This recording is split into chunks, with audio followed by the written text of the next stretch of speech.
We need to eat the baby.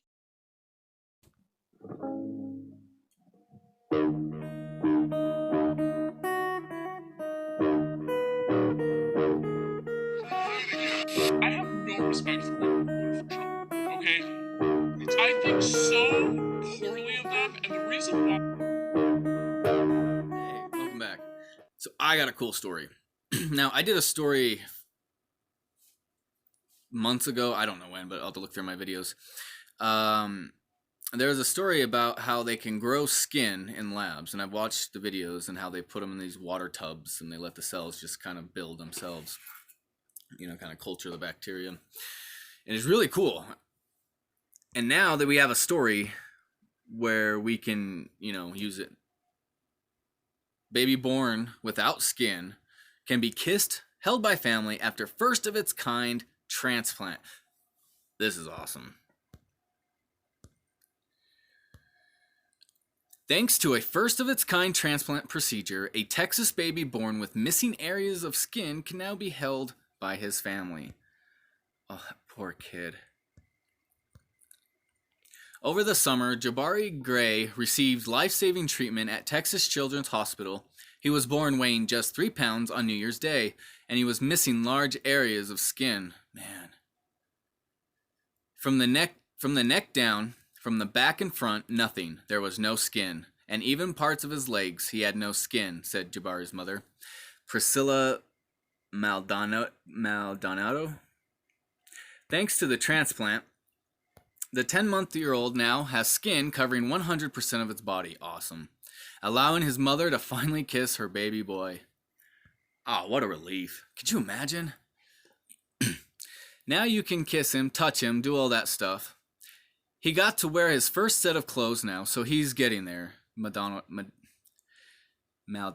said. Jabari's skin was grown inside a Boston lab that specializes in burn victims. His case was the first. That was the first transplant ever that's been done in his situation on a baby his age, his mother said. Maldonado recalls the first time she got to embrace her son skin to skin, 10 months after he was born. That's a long time to not hold your baby after it's born. It was heartwarming because he was crying when he was laying down, and as soon as I picked him up, he had the skin-to-skin contact and put him on my chest, and he just stopped crying, she said. Yeah, skin-to-skin contact, oh my gosh. Parents and children, that's like the best.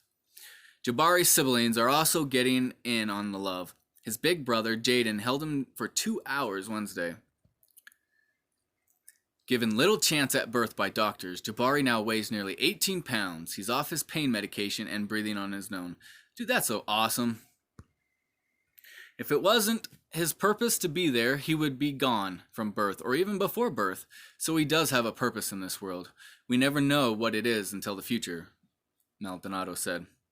Jabari's mother admits she still has a long road to recovery, including corrections to several areas that have fused. After 2 surgeries to open his eyelids, they reclosed. Both arms, his right hand, right foot, and neck will require surgery to separate them. Maldonado is staying positive through celebrating each infant milestone. She says Jabari's name means fighter or warrior, and that's exactly what he is. Making coo sounds that normal babies would do, he's interacting with us. Even though he can't see us and stuff, he's still interacting, she said. Doctors told Maldonado only 2 other babies like Jabari have been born in the U.S., and neither of them survived. Wow. The mother says there were no signs of anything wrong during her pregnancy, and they only discovered the abnormalities after Jabari was born. Man, they better spoil that kid rotten until he's dead, because he deserves it, man. I know what it's like to have a child in NICU for months, and it's the most scariest thing. All right. I'll see you guys in the next video. Hey, so I got this story for a precursor for the next story.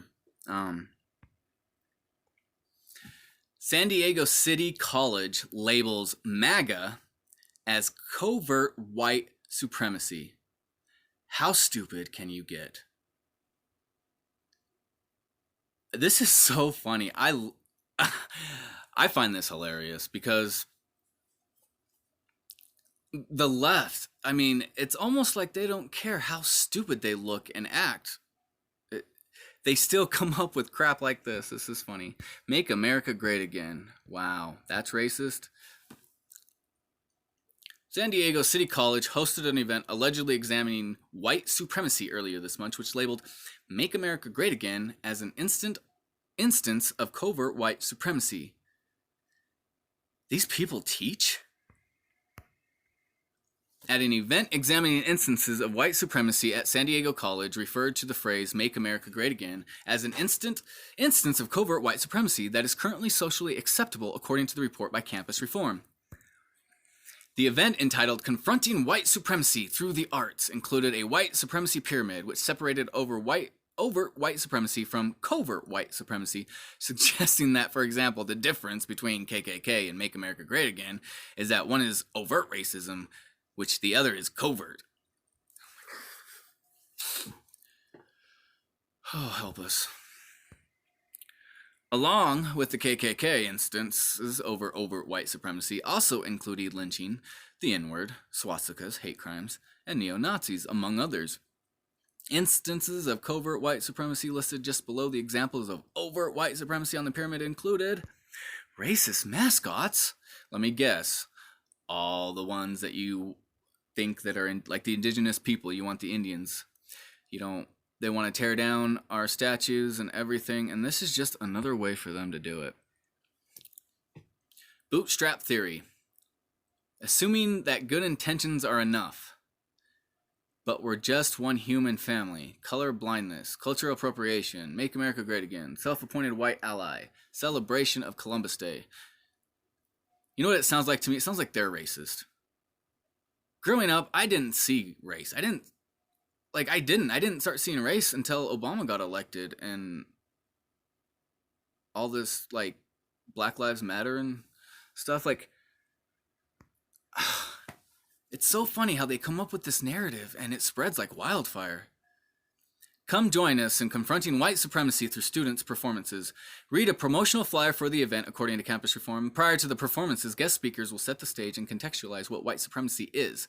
Oh, there they are. Of course, yeah. The left is the arbiter of everything. Its areas of activity and how rampant it is in our societies, curriculum, mindsets, and media.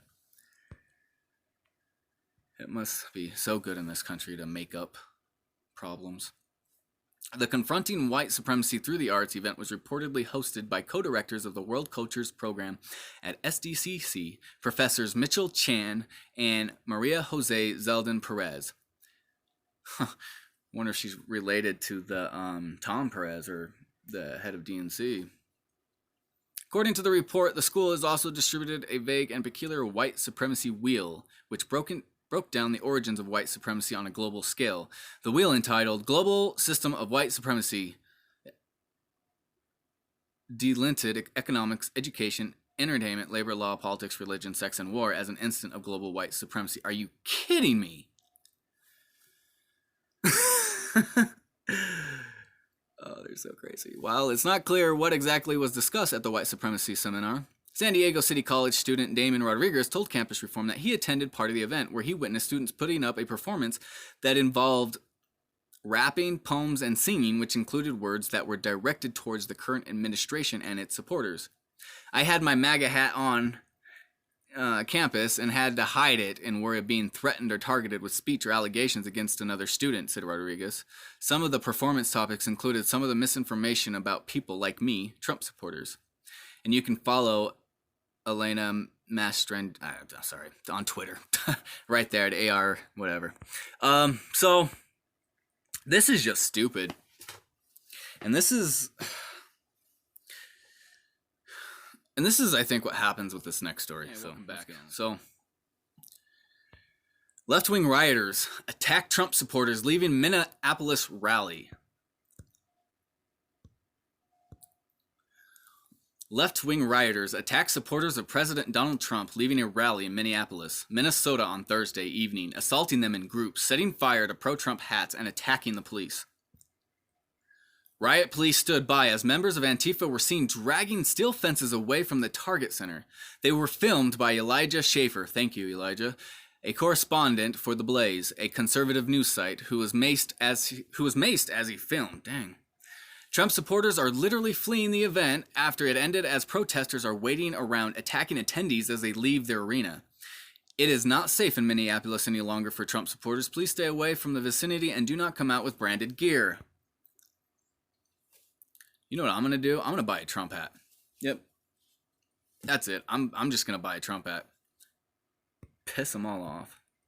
Situation outside the Trump rally in Minnesota is quickly deteriorating.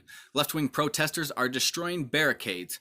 A protester can be seen waving the Chinese flag in front of riot police. Wow, while people in Hong Kong wave American flags for freedom, Antifa waves Chinese flags. Are you... Good luck. Why don't you go over there and see how long you last? Anti-Trump protesters in Minnesota stole about 40 hats off the heads of Trump supporters and then lit them on fire at the Trump rally. Then they left the ashes as a vigil against fascism, leaving a F Trump sign on top of the pile. This is tolerance. This is the left. Yeah, no kidding. This has been happening. This isn't new. I think it's escalating. Some people don't think it's going to, but I think it's going to escalate. I don't think we're in a civil war or anything, but my producer and I were bear maced in the face while reporting on the quickly decapitating situation outside the Minnesota Trump rally. Arrests had been made. Antifa is present. Violence is commonplace at this point. Typical end of the night anarchy. Local Minneapolis Star-Tribune reporter Liz Sawyer noted that there were several hundred rioters, and some of them were singling out Trump supporters and surrounding them in groups before attacking them. Some also attacked the police. Large groups continued encircling one or two Trump supporters at a time. One guy just had debris thrown at him and got slapped in the face. A videographer stood up for him and helped him out of the circle. Still, several hundred protesters spread out between two groups on First Avenue. Some keep chasing Trump supporters away, saying, "We don't want you here." Others have turned their attention to the police.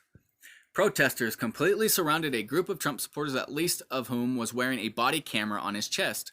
Some attempted to engage the group in a dialogue for several minutes before chasing away. I can't wait for the video to come out. So let's look for that.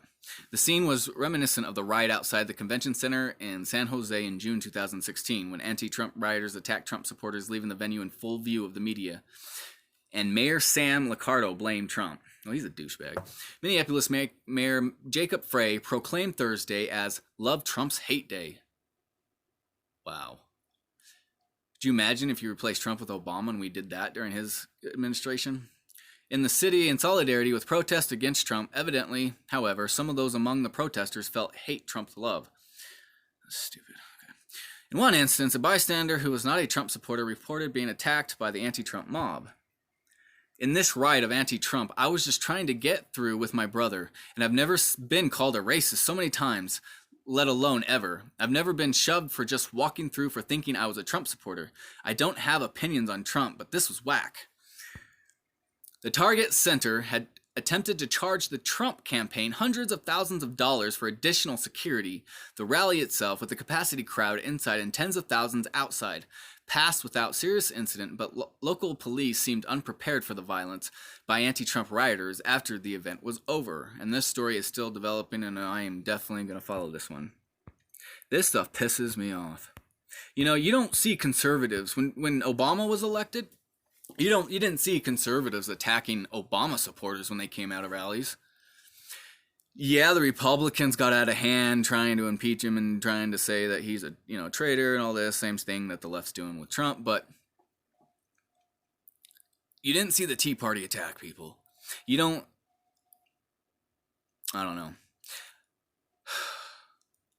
I don't know. All I know is that Antifa needs to be put in their place. Legally.